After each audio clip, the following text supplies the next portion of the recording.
Okay, so this is the last problem in the proof game, problem number 4. And the first thing it tells us is that it wants us to prove that segment AD and segment BD are parallel. So we'll put those in blue. That's our goal, is to show that this is parallel to this. Okay, that's what our goal is. Okay, and one of the things they told us is that M is the point at which AB segment and CD bisect each other. So AB cuts CD in half, so I'm going to mark that to 2 equal parts, as well as CD cuts AB in half to 2 equal parts. Now, DM and CM are the same, but they are not necessarily the same as AM and BM. They might be, in the way I've drawn it they might be, but they aren't necessarily. You can draw this so that they're not. Okay, so I put those things in, and we need to label that. I'll do another flowchart proof just because that's what this section introduced as well. But you could do this side by side. And so let's go through it here. Now, I already have a set of sides. I can see that I've got a set of sides with AM and BM, and I have another set of sides with DM and CM. And then the other thing that people were saying, or I know people are jumping up and down trying to tell me, but I can't hear you, is that this angle is the same as this one. So that's a set of A's, and that's because they're vertical angles. So I have a way of showing that the triangles are congruent. And so what's the big deal? Well, once I know that, then I know that this angle, angle D, is going to be the same as angle C.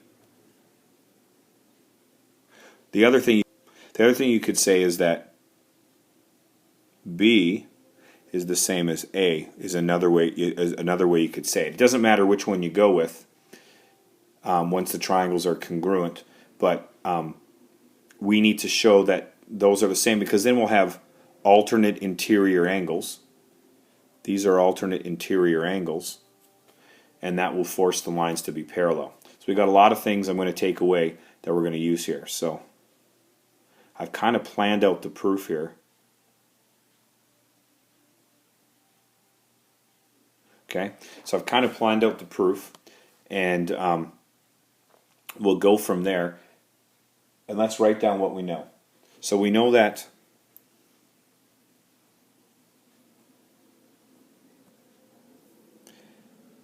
AB and CD bisect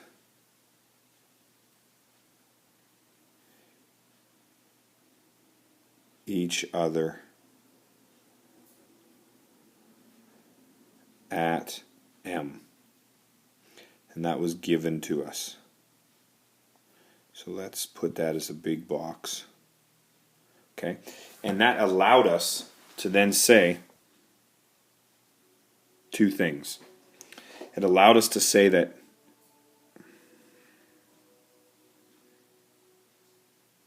AM is congruent to BM.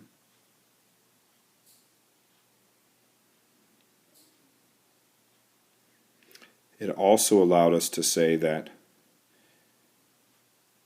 DM is congruent to CM. In both cases, it's a definition of bisect. But we got to write them separately because they're both doing something for us. So this is where sometimes the flowchart proofs can get longer, because each idea has to be kept separate, so you can link it to other things. So we have those things going, a definition of bisect, definition of bisect. Okay, and those gave us some sides.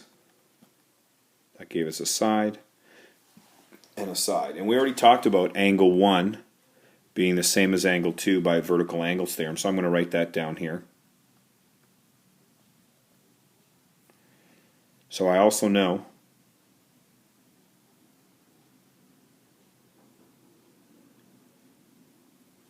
angle 1 is congruent to angle 2 because they're vertical angles.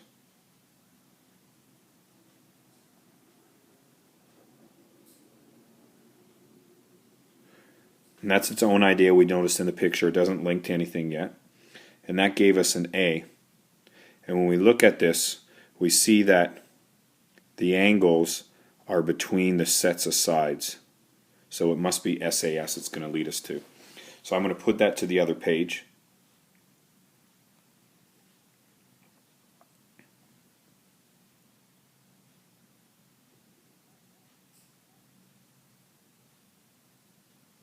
So I'm going to go to the next page. I'm going to clear this off. And I'm going to get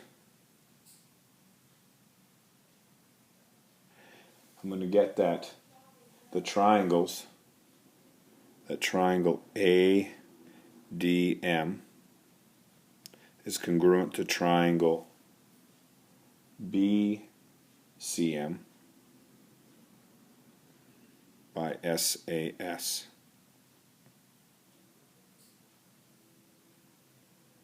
Okay? And what that will do is then allow us, I'll go back a screen. Remember, we're trying to show then that will allow us to say that angle A is the same as B.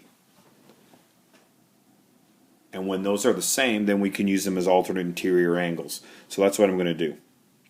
So I'm going to go back over here.